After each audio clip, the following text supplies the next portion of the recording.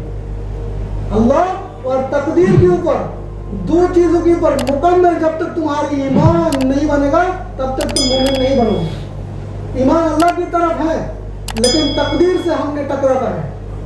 جب ہم لڑنے لگاتے ہیں تو کس چیز سے ٹکراتا ہے؟ اللہ سے نہیں، تقدیر سے ٹکراتا ہے. اور تقدیر کے اوپر ایمان اتنی بڑا ایمان ہے کہتے ہیں لوگوں نے اس سے غافل ہیں. ہم لڑنے لگاتا ہے کہتے ہیں تقدیر میں ہے تو ملے گا، نہیں ہے تو نہیں ملے گا. مطلب الزام سارے تقدیر کی طرف دے دیا.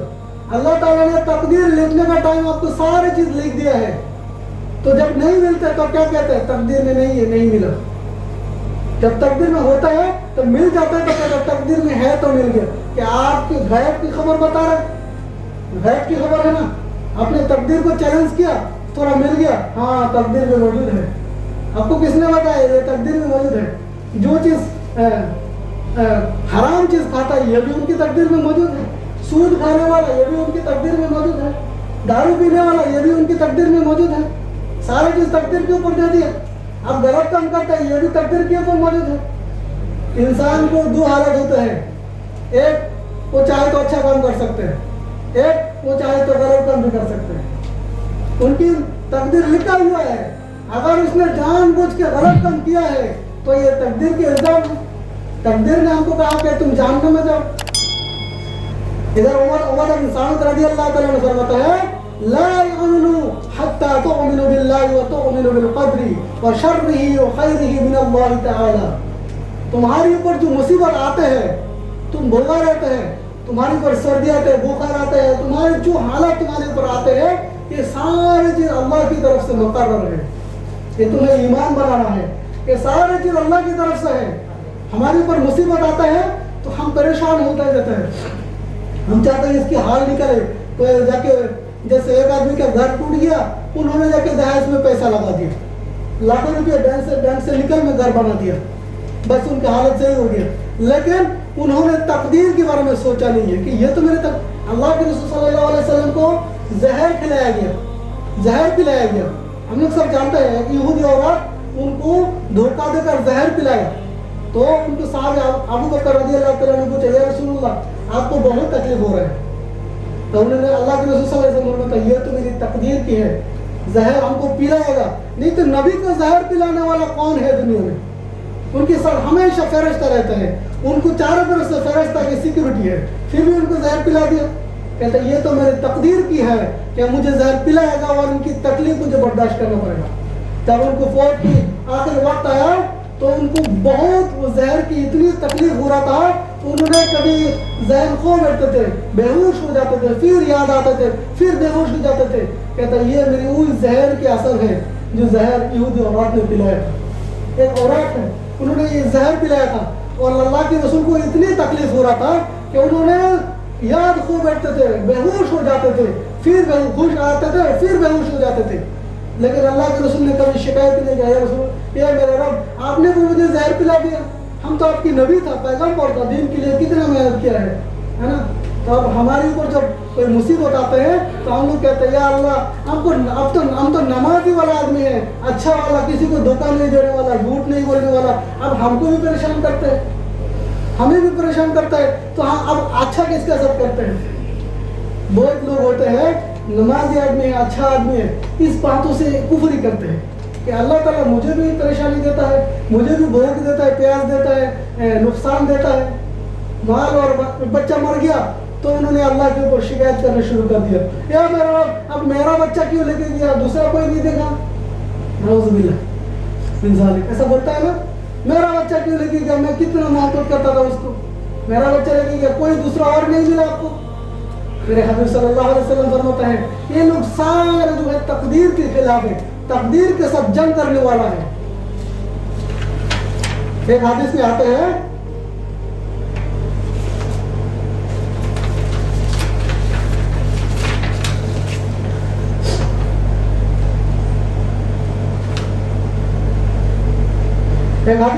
رسول اللہ صلی اللہ علیہ وسلم فرماتا ہے قطان ابن قبیدہ ایک صحابی کا نام ہے, اس نے فرماتا ہے ابھی انہوں نے ان کی باپ سے روایت کیا ہے, فقال سمعت رسول اللہ صلی اللہ علیہ وسلم العیافۃ والطیر والطرق من الجبت, فرماتا ہے کسی نے اپنے تقدیر کو چیلنج کرنے کے لیے تیر چھوڑا ہے, تقدیر کو چیلنج کرنے کے لیے لٹری لگایا ہے, انہوں نے ایسا کام کیا ہے کہ انہوں نے اللہ کے ساتھ کفر ہی کرنے والا کام کیا ہے, وہ اللہ تعالیٰ کے ساتھ کفر ہی کرنے والا کام کیا ہے. کسی نے لٹری لگایا 10 ریال کی, یہ سارے خطبہ جو ہے لٹری کے ساتھ ہے, کسی کو اچھا لگے تو اچھا لگے, نہیں لگے تو نہیں لگے, قرآن اور سنت کے حوالہ ہے, کیونکہ بھائی ہمارے معاشرے کو ختم کر دیا ہے.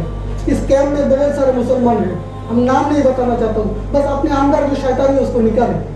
کہ اللہ کے رسول صلی اللہ علیہ وسلم فرماتا ہے کسی نے تقدیر کو چیلنج کرنے کے لیے دعویٰ لگایا ہے, لٹری لگایا ہے, تیر چھوڑا ہے, جو جہالت کی کام تھا, انہوں نے اللہ کے ساتھ کفر کیا ہے, اللہ کے ساتھ کفر کیا ہے. اور فرماتا ہے دوسرے حدیث میں آتا ہے العیافۃ والزجر والطیر والطرق من الخط خط فی الارض, کسی نے زمین میں داغ کاٹا ہے, یہ بھی جہالت کے زمانے میں ایک کام ہوتا تھا, ایک چکر بناتے تھے اس میں داغ کرتے تھے اور کسی کو تیر مارتے تھے کہ داغ جو داغ میں لگے گا اس داغ اگر صحیح ہو, اس میں کوئی اچھا چیز لکھا ہو تو مطلب یہ تمہارے نصیب میں آئے گا.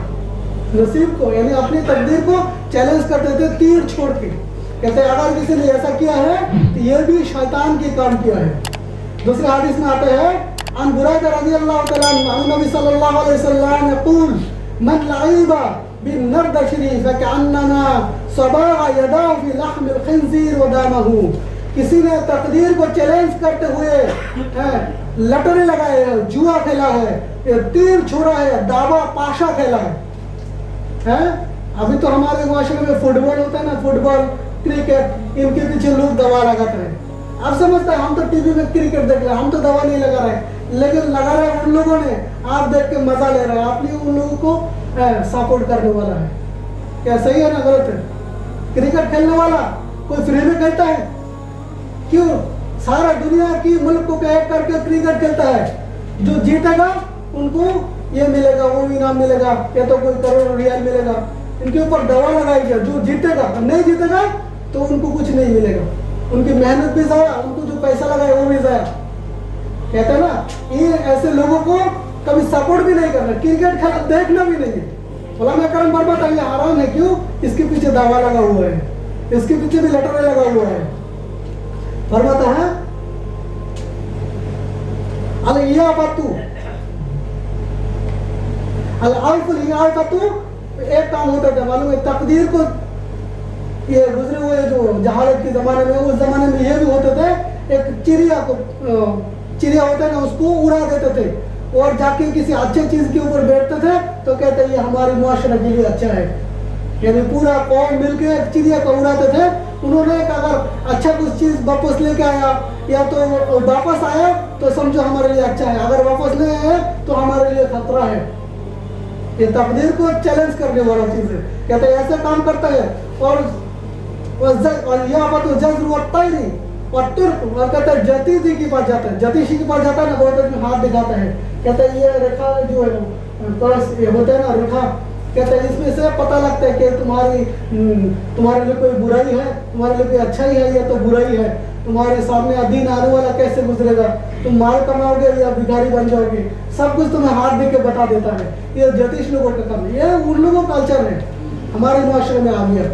اللہ کے رسول صلی اللہ علیہ وسلم فرماتا ہے جو جتیش کے پاس جاتا ہے اور جو دابا پاشا کھیلنے والا ہے, تاش کھیلنے والا ہے, ابھی تاش میں بھی جوا کھیلتا ہے, تم پیسہ نہیں لگاتے, لیکن جو لوگ لگاتا ہے وہ کیا کرتا ہے, جوا تاش کی وجہ سے کھیلا جاتا ہے, لیکن تم نے نہیں لگا رہا ہے. لیکن چیز کون سا, اسباب وہی ہے, بس تم نہیں لگا رہے, ان لوگ لگا رہے, اسباب وہی ہے, کام وہی ہے, بس کھیلا وہی ہے, لیکن تم پیسہ نہیں لگا رہے.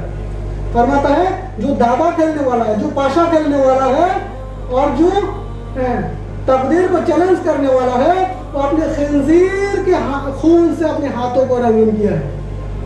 خنزیر کی خون ہوتا ہے نا, جو ہم لوگ جانتے ہیں نا خنزیر کس کو کہتا ہے, جانتا ہے, خنزیر کی خون سے اپنے ہاتھوں کو رنگین کیا ہے.